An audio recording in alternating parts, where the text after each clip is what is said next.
नमस्कार, आप सभी का स्वागत है। मैं हूं आपके साथ शुभेंदु सिंह। यूपी में अगले साल होने वाले चुनावी समर में उतरने के लिए सभी सियासी दलों ने अपनी कमर कस दी है। योगी सरकार जहां इन चुनावों से पहले यूपी की जनता को सौगात देने में लगी है, तो वहीं विरोधी दल सरकार के कामों में कमियां निकाल रहे हैं। अब मौसम चुनावी है तो सियासी दल चाहे जितना भी खुद को जनता का हितैषी बता दें, लेकिन नेताओं के भाग्य का फैसला जनता ही करेगी। और इस बार का विधानसभा चुनाव तो कई सियासी दलों के लिए अग्निपथ साबित होने वाला है। आज हम आप लोगों को 22 के इसी अग्निपथ से जुड़ी सियासी हलचलों के बारे में बताएंगे, तो बने रहिए हमारे साथ।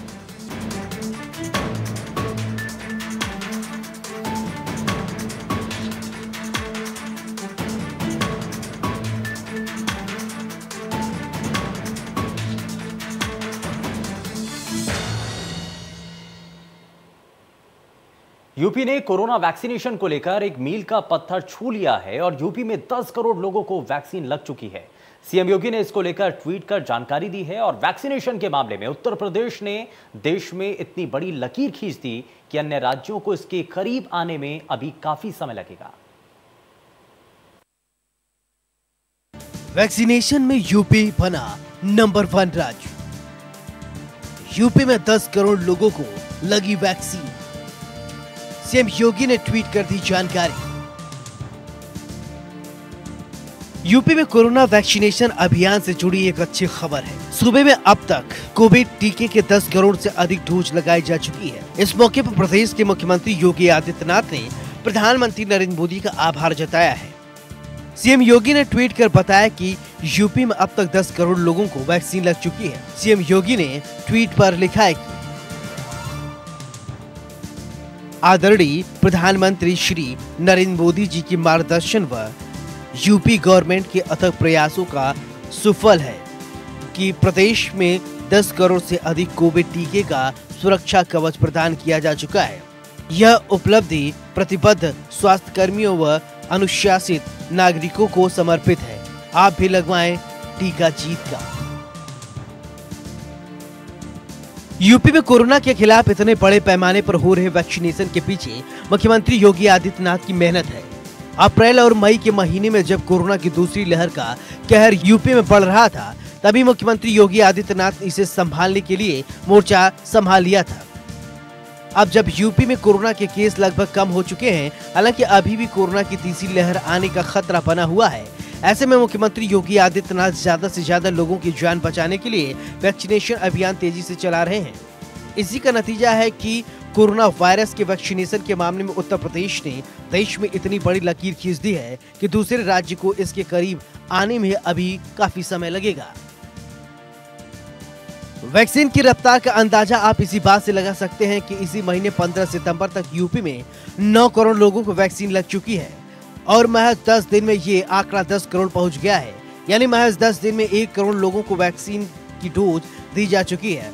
10 करोड़ डोज के पूरा होने पर मुख्यमंत्री योगी आदित्यनाथ ने ट्वीट किया, जिसमें उन्होंने लोगों से टीका लगवाने की अपील की।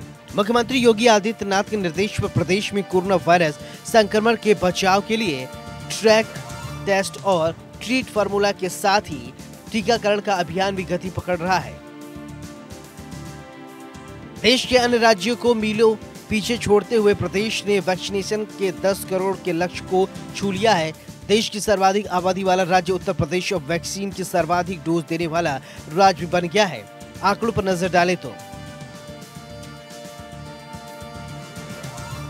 8.1 करोड़ लोगों को टीका की पहली डोज लगी, 1.82 करोड़ लोगों को दूसरी डोज, 55% आबादी को पहली डोज लगी। इसे मुख्यमंत्री योगी आदित्यनाथ की मेहनत का नतीजा कहेंगे कि यूपी से कोरोना ने अब दूरी बना ली है। यूपी में कोरोना के हालात क्या हैं, इस पर भी नजर डालते हैं। 24 सितंबर को यूपी में कोरोना के 28 नए मामले सामने आए थे। प्रदेश में इस वक्त कोरोना के 189 मामले, 63 जिलों में कोरोना के एक भी केस नहीं मिला, 30 जिलों में कोरोना का एक भी एक्टिव केस नहीं। मुख्यमंत्री योगी आदित्यनाथ के मिशन मोड में उतरने के कारण प्रदेश में 75 में से 70 जिलों में अब 10 एक्टिव केस हैं। इतना ही नहीं, प्रदेश में अब तक 7.33 करोड़ लोगों की कोरोना जांच कराई जा चुकी है। ये देश के किसी भी राज्य में हुई सर्वाधिक टेस्टिंग और औसतन हर दिन 2.25 लाख से 2.5 लाख तक टेस्ट हो रहे हैं, जबकि पॉजिटिविटी दर 0.01% से भी कम हो गई है और रिकवरी रेट 98.7% है। कोरोना को सूबे में कम करने का श्रेय भी मुख्यमंत्री योगी आदित्यनाथ को ही जाता है। एक तरफ यूपी में वैक्सीनेशन के लिए बीजेपी मुख्यमंत्री योगी आदित्यनाथ को श्रेय दे रही है, तो दूसरी तरफ कांग्रेस इसको आंकड़ों की बाजीगरी कह रही है। देखिए, लगातार योगी सरकार आंकड़ों की फर्जी बाजीगरी करती आ रही है। कोरोना वैक्सीन को लेकर जिस तरीके की वैक्सीन को लेकर अभियान सरकार ने चलाया, मगर जमीनी हकीकत कुछ और है। 23 करोड़ की आबादी उत्तर प्रदेश में, अभी तक 10 करोड़ का अगर सरकार बता रही है, तो सरकार अपने आप में बताए कि 10 करोड़ और 23 करोड़ में जमीन और आसमान का फर्क है। अभी सेकंड डोज लगना बाकी है, कितने लोगों को सेकंड डोज लगी है, नहीं लगी है। आंकड़ों की बाजीगरी हाईकोर्ट में भी सरकार छुपाती रही है और सुप्रीम कोर्ट में भी छुपाती रही है। तो उत्तर प्रदेश की जनता जानना चाहती है और कांग्रेस पार्टी जानना चाहती है कि सरकार आंकड़ों की बाजीगरी न करके जमीनी सच्चाई बताए। आंकड़ों की बाजीगरी तो देश के प्रधानमंत्री जन्मदिन पर कुछ और आंकड़े पेश करती है सरकार, अपनी उपलब्धि सरकार कुछ और बताती है, तो कम से कम सच्चाई स्वीकार करे कि अभी आम आदमी तक वैक्सीन लोगों तक नहीं पहुंच पाई है। गांव और देहातों में वैक्सीन की क्या सुविधा मानक दिए कि आपने एक तरफ मोबाइल पर लोगों पे मोबाइल नहीं होते हैं, वो कैसे वैक्सीन स्लॉट लगवाएगा, कैसे करवाएगा, तो आम आदमी तक कब तक वैक्सीन पहुंचेगी, ये अपने बड़ा सवाल है। मोदी जी और योगी जी के मार्गदर्शन में जो 10 करोड़ का आंकड़े आज हमने पार किया है, ये प्रदेशवासियों के लिए एक बहुत खुशी की बात है। जो विपक्षी दल है उनका काम ही विरोध करना होता है, वो अच्छी चीजों में भी कुछ अच्छा ही नहीं देख पाते। और मैं प्रियंका गांधी जी से और कांग्रेस के प्रवक्ताओं से कहूंगी कि जरा क्षेत्र में जाइए, जनता के बीच में जाइए, तब उन्हें पता चलेगा कि हम गांव-गांव में ही वैक्सीनेशन कर रहे हैं। उत्तर प्रदेश के सीएम योगी आदित्यनाथ का वैक्सीनेशन पे ट्वीट क्या आया, भाजपा और कांग्रेस आमने सामने हो गई। कांग्रेस का आरोप है कि जहां उत्तर प्रदेश की सरकार आंकड़ों से कालाबाजारी करती है, वहीं भारतीय जनता पार्टी पूरी तरीके से अपने सीएम योगी आदित्यनाथ के पक्ष में खड़ी होकर कांग्रेस को आईना ही दिखा दी। सहयोगी हरिओम के साथ Rajnish Pande, India News, Lucknow. BJP 26 सितंबर से डोर टू डोर कैंपेन शुरू करने जा रही है और इस कैंपेन का मकसद है जनता तक सरकार की योजनाओं के बारे में बताया जा सके। इसके लिए बीजेपी ने पूरी तैयारी भी कर ली है। 26 सितंबर से बीजेपी का डोर टू डोर कैंपेन, विकास योजना का घर घर जाकर होगा प्रचार। सूबे के हर घर तक पहुंच बनाने की कोशिश में बीजेपी।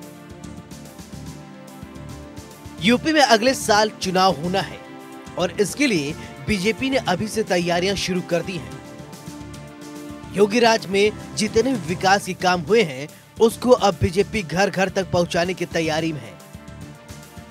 इसके लिए बीजेपी 26 सितंबर से डोर टू डोर कैंपेन शुरू करने जा रही है। इस अभियान के दौरान राज्य में सभी घरों तक पहुंच बनाई जाएगी और बीजेपी के कार्यकर्ता मतदाताओं को राज्य और केंद्र में भाजपा सरकार की तरफ से किए गए कामों के बारे में बताएंगे। राज्य के सभी पदाधिकारी, वरिष्ठ नेता और कार्यकर्ता इस अभियान में हिस्सा लेंगे। पार्टी नेताओं की माने तो घर घर जाकर प्रचार के दौरान बीजेपी अपनी सरकार की उपलब्धियां बताते हुए मतदाताओं से आमने सामने संबंध स्थापित करने की कोशिश करेगी। देखिए, भारतीय जनता पार्टी 365 दिन जनता के बीच में ही रहती है। अभी हमारी जो योजनाएं हैं वो हमने घर घर पहुंचाई हैं। अब हम पत्रक लेके जनता के बीच में जा रहे हैं, उनको जागरूक करने के लिए और उनकी जो समस्याएं हैं उनके बारे में जानने के लिए। और 2022 में हमें पूरा विश्वास है कि जिस तरीके से हमारी योजनाएं घर घर पहुंची है, हमें घर घर से हमें जनता समर्थन देगी।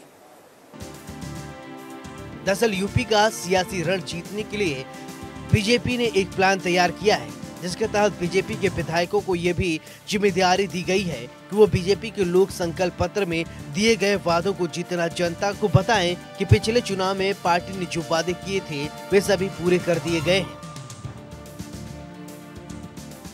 दरअसल बीजेपी नहीं चाहती कि किसी भी हालत में विपक्ष पार्टी की कमियों का लाभ उठाकर जनता को बहकाने का काम करे, इसलिए वो हर स्तर, हर मुद्दे को लेकर जनता के बीच जाएगी, जिसको लेकर विपक्ष भ्रम फैलाने में जुटा हुआ है। यूपी का चुनाव बीजेपी के लिए खास इसलिए है क्योंकि सबसे ज्यादा लोकसभा सीटों वाले राज्य के चुनाव परिणाम पर 2024 के चुनाव की पृष्ठभूमि तैयार होनी है। राजनीतिक विशेषज्ञों की माने तो बीजेपी शुरू से केंद्रीकरण करती रही है। इस बार और भी ज्यादा होगा। ये केवल कुछ क्षेत्रों तक सीमित नहीं होगा, बल्कि गांव और ब्लॉक स्तर पर दिखाई पड़ेगा। इसकी वजह यह है कि पिछले कई चुनाव में बीजेपी को इस मैनेजमेंट का फायदा हुआ है। अक्टूबर और नवंबर में सभी चुनाव सह प्रभारी और संगठन के सह प्रभारी अपने अपने क्षेत्र में हर जिले का दौरा करेंगे। संगठन के सह प्रभारी अपने क्षेत्र के दौरे के रिजल्ट को चुनाव सह प्रभारी धर्मेंद्र प्रधान को, संगठन प्रभारी राधा मोहन को रिपोर्ट देंगे। इससे एक दिन जिले में संगठन की जमीनी हकीकत का आकलन हो सकेगा। इतना नहीं, चुनाव में बड़े चेहरों को सीमित क्षेत्र की जिम्मेदारी देकर बीजेपी ने यह भी तय कर दिया है कि उनके काम, अनुभव और उनकी योग्यता का लाभ ज्यादा से ज्यादा पार्टी को मिले। पन्ना प्रमुख के तौर पर प्रदेश के मुख्यमंत्री, दोनों उप मुख्यमंत्री सहित कई बड़े नेताओं को जिम्मेदारी मिलना भी लगभग तय है। भारतीय जनता पार्टी पूरी तरीके से चुनावी मोड में आ गए हैं। कल 26 सितंबर से पार्टी के वर्कर सरकार की जो भी उपलब्धि होगी उसका पत्रक लेके वो घर घर वोटरों से मिलेंगे और अपनी सरकारी पार्टी के कामों का बखान करेंगे। सहयोगी हरिओम के साथ रजनीश पांडे, इंडिया न्यूज, लखनऊ। पिछले महीने कांग्रेस नेता सलमान खुर्शीद गोरखपुर गए थे और यहां उन्होंने एक ऑटो की सवारी की जिसको एक महिला चलाती थी। और प्रियंका गांधी को जब ये बात पता चली तो उन्होंने इस महिला की बेटी की पढ़ाई का पूरा खर्च उठाने का ऐलान कर दिया, जिससे ऑटो चलाने वाली महिला बेहद खुश है। गोरखपुर से तकरीबन 20 किलोमीटर दूर जंगल कौड़िया के गाय घाट की रहने वाली कुंती देवी पिछले 8 सालों से किराए पर टेम्पो लेकर चलाकर अपने परिवार का पालन पोषण करती है। कुंती देवी की 3 बेटियां हैं, जिनमें से 2 की कुंती ने शादी कर दी है। मोहिनी पटेल, जो कि कुंती की सबसे छोटी बेटी है, उसकी पढ़ाई को लेकर हर वक्त कुंती को चिंता रहती थी और दिन रात टेम्पो चलाकर उसने सपने को पूरा करने के लिए अपने सपने को भी कुंती ने भुला दिया। लेकिन एक दिन अचानक कुंती की किस्मत ने पलटी मारी और गोरखपुर स्टेशन पर अचानक उनके टेम्पो में कांग्रेस नेता सलमान खुर्शीद सवार हो गए। सलमान खुर्शीद ने कुंती के टेम्पो में बैठी, ये उसी वक्त की तस्वीर है जब सलमान खुर्शीद ने जब महिला को ऑटो चलाते देखा तो उन्होंने कुंती से उनका नाम पूछा और उसके परिवार के बारे में पूछा था। इतना नहीं, सलमान खुर्शीद ने कुंती के काम की तारीफ भी की थी। तब शायद कुंती को भी नहीं मालूम था कि उसका वक्त बदलने वाला है।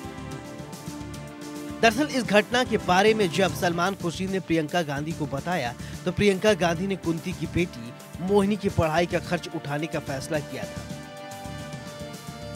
कहते हैं किस मोड़ पे कौन किसके लिए मिल जाए ये कोई नहीं जानता, और कब कौन किसके लिए मसीहा बन जाए ये भी शायद किसी को पता नहीं होता। शायद कुंती देवी को भी ये नहीं पता था कि इनके टेम्पो में सवारी करने वाले कांग्रेस के बड़े लीडर सलमान खुर्शीद इनके लिए एक मसीहा बन जाएंगे। और इनके टेम्पो में कुछ वक्त सफ़र क्या किए, उन्होंने ये पूरी बात प्रियंका गांधी को बताई। और उस दौरान टेम्पो में बैठने के दौरान कुंती देवी से सलमान खुर्शीद ने हर एक वो बात पूछी, उनके परिवार में कितने लोग हैं, घर का खर्च कैसे चलता है, सारी बातें। और प्रियंका गांधी चूंकि खुद एक माँ है और जब उन्हें पता चला कि एक माँ अपने बच्चों के परवरिश के लिए, अपने परिवार के पालन पोषण के लिए टेम्पो चलाती हैं तो शायद उनका जो माँ का दिल है वो भी पसीज गया। और ये पहले से भी देखा जाता है, चाहे राहुल गांधी हो चाहे प्रियंका गांधी हो, इस तरह के काम करके हमेशा ही वो नज़रों में रहते हैं। शायद यही वजह है कि कुंती देवी के बेटी जो मोहिनी पटेल का पूरे पढ़ाई का खर्चा उन्होंने उठा लिया है। कुंती को शायद ये पता नहीं था कि उसकी ऑटो में बैठने वाला शख्स कौन है और जो उससे वादा किया है वो पूरा होगा या नहीं। लेकिन महज चंद दिनों के बाद ही कांग्रेस के नेता विश्व विजय सिंह कुंती के पास आते हैं और उसे प्रियंका गांधी का संदेश सुनाते हैं और उसकी बच्ची के पढ़ाई को लेकर उसे कुछ पैसे और कॉपी किताब देते हैं। ये बताते हैं कि प्रियंका गांधी ने इस बच्ची की शिक्षा दीक्षा की जिम्मेदारी ली है। ये जंगल कौड़िया का गाय घाट है जहाँ पे इनका ये घर है। ये घर भी आप देखेंगे रेंट पे है, यानी किराए पे है। किराए पे घर लेकर के किस तरह से कुंती देवी ने अपने 3 बच्चों का परवरिश किया था। 2 बेटियों की शादी हो गई, केवल एक मोहिनी पटेल है जिसके पढ़ाई का उन्होंने सपना देखा था और उन्हें अच्छा पढ़ लिख करके एक अच्छे पोस्ट पे बनाकर उनकी शादी करना था। लेकिन शायद कहीं ना कहीं गरीबी आड़े आ रही थी, लेकिन एक मसीहा बनकर के प्रियंका गांधी उनके सामने आई और उन्होंने ये फैसला लिया कि मोहिनी पटेल की पढ़ाई का पूरा खर्चा वो उठाएंगे। इनके घर के ये जो मुखिया हैं ये रेलवे से रिटायर्ड हैं, गनमैन थे, गेटमैन, ट्रैकमैन थे, लेकिन आज वो रिटायर होने के बाद लाचार हैं, कुछ कर नहीं सकते क्योंकि उनके पैर में दिक्कत है, न उठना बैठने से भी वो परेशान है। अब ऐसे में टेम्पो चला करके कुंती देवी अपने बेटी के सपनों को पूरा कर रही थी और अपने परिवार का पालन पोषण कर रही थी। कुंती को जैसे इस बात का पता चला कि उसकी खुशी का ठिकाना नहीं रहा और उसने हाथ जोड़कर दिल से प्रियंका गांधी को आशीर्वाद दिया। आज कुंती देवी खुश हैं कि कम से कम उसकी चिंता दूर हो गई है और उसकी बेटी मोहिनी पटेल जो कि किसी कारण से पढ़ाई छोड़ चुकी थी, उसे फिर से स्कूल में दाखिला मिल गया है। बहुत मतलब अपने दिल से कर रहे हैं जो कि बहुत धन्यवाद है उनका। बहुत अच्छा है जो कि वो हमारे बेटी का पूरा खर्चा ले ले, कि ताकि वो अभी भी कहती हैं कि मैं आपके बेटी का पूरा खर्चा ले ला, मतलब पढ़ाई में उठा लूँगी। हम कहे अच्छी बात है, उठा लेंगे। मतलब बहुत खुशी है उनके, हम अपने दिल से कहते हैं जो कि और आगे वो बढ़े। कुंती देवी के साथ ही उनकी बेटी मोहिनी पटेल भी आज प्रियंका दीदी को दिल से बधाई दे रही है और कह रही है कि ऐसा अगर सभी लोग करें तो शायद न जाने कितने मोहिनी पटेल के सपने को पंख लग जाएंगे। दिन पहले पता चला था कि मेरा एडमिशन होने वाला है और उसके बाद हमको वहाँ पे लोग बुलाए थे धर्मशाला पे, सम्मानित किए हैं, कॉपी दिए, कपड़ा दिए और पैसा दिए और मैं बोले कि मन लगा के पढ़ना और अच्छे से पढ़ना और प्रियंका दीदी का नाम रोशन करना और उनका हम नाम रोशन करेंगे। यूपीएससी। किसी ने सच कहा है कि कब किसकी किस्मत मोड़ पर बदल जाए और किस मोड़ पर किसी कौन से मसीहा मिलेगा ये किसी को नहीं पता। शायद कुंती देवी के जीवन में भी सलमान खुर्शीद किसी मसीहा के दूत की तरह बनकर आए और प्रियंका गांधी को इसकी जानकारी दी, जिसके बाद मोहिनी पटेल की शिक्षा की पूरी जिम्मेदारी प्रियंका गांधी ने ली। गोरखपुर से सुशील कुमार, इंडिया न्यूज, उत्तर प्रदेश, उत्तराखंड। और वहीं यूपी में 100 सीटों पर चुनाव लड़ने की तैयारी कर रही एआईएमआईएम पार्टी के अध्यक्ष ओवैसी लगातार सूबे में अपनी जमीनी ताकत को बढ़ा रहे हैं और इसी कड़ी में आज ओवैसी प्रयागराज पहुंचे, जहां उनका स्वागत विरोध के साथ हुआ। इसके बाद उन्होंने एक रैली को संबोधित कर विरोधियों पर निशाना साधा।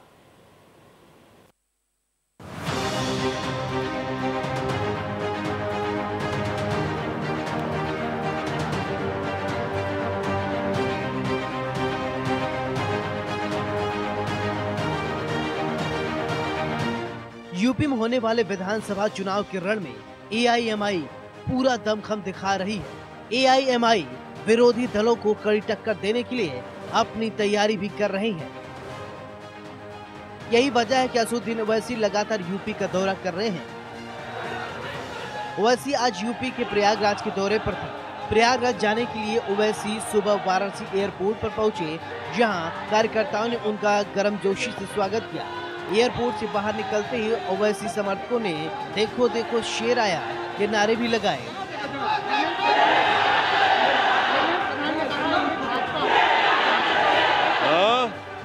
दरअसल एयरपोर्ट पर ओवैसी से पत्रकारों ने बीजेपी के यूपी चुनाव प्रभारी धर्मेंद्र प्रधान के उस बयान पर सवाल किया, जिसमें उन्होंने कहा कि बीजेपी प्रदेश में छोटे दलों से गठबंधन के लिए तैयार है। इस पर ओवैसी ने कहा कि समंदर के 2 किनारे एक नहीं हो सकते। समंदर के 2 किनारे कभी एक नहीं हो सकते। समंदर के 2 किनारे कभी एक नहीं हो सकते। वहीं जब ओवैसी प्रयागराज पहुंचे तो उनको विरोध का सामना करना पड़ा।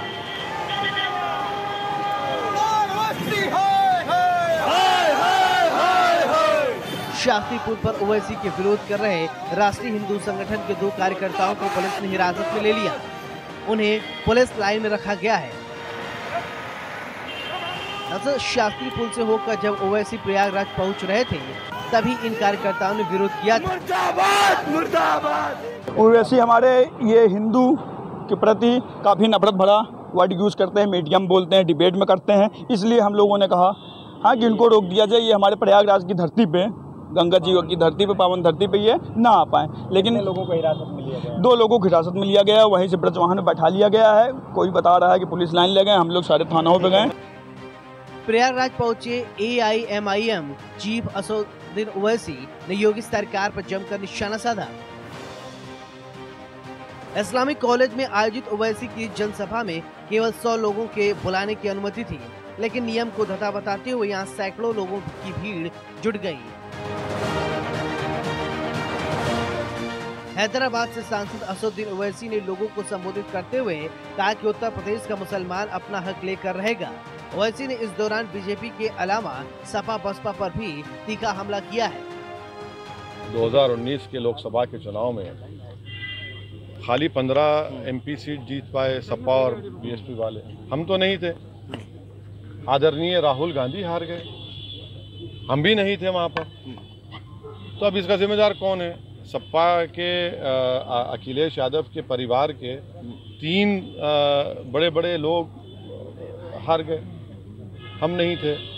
तो फिर ये, और फिर बीजेपी अगर जीत रही है तो ये कभी ये नहीं कहते कि बीजेपी जीत रही है और ये लोग हार रहे हैं। तो जब हम आते हैं तो बोलते हैं मुस्लिम वोट डिवाइड होगा। अरे भाई, आपकी हार किसकी वजह से हो रही है? खुल के क्यों नहीं कहते? मुसलमान तो वोट दिया ना आपको पार्लियामेंट इलेक्शन में। डेटा है कि 75% मुस्लिम्स ने सपा को और BSP को वोट दिया, 70% हिंदू भाइयों ने बीजेपी को, मोदी को वोट दिया। ये नहीं कहते ये बात हमको देखकर कहेंगे तो ये इनका एक हिपोक्रेसी है, ये अपॉर्चुनिज्म है जो अब नहीं चलने का। यूपी विधानसभा चुनाव में 100 सीट पर लड़ने और जीतने का सपना देखने वाले ओवैसी बाहुबली नेताओं के जरिए किस्मत आजमा रहे हैं।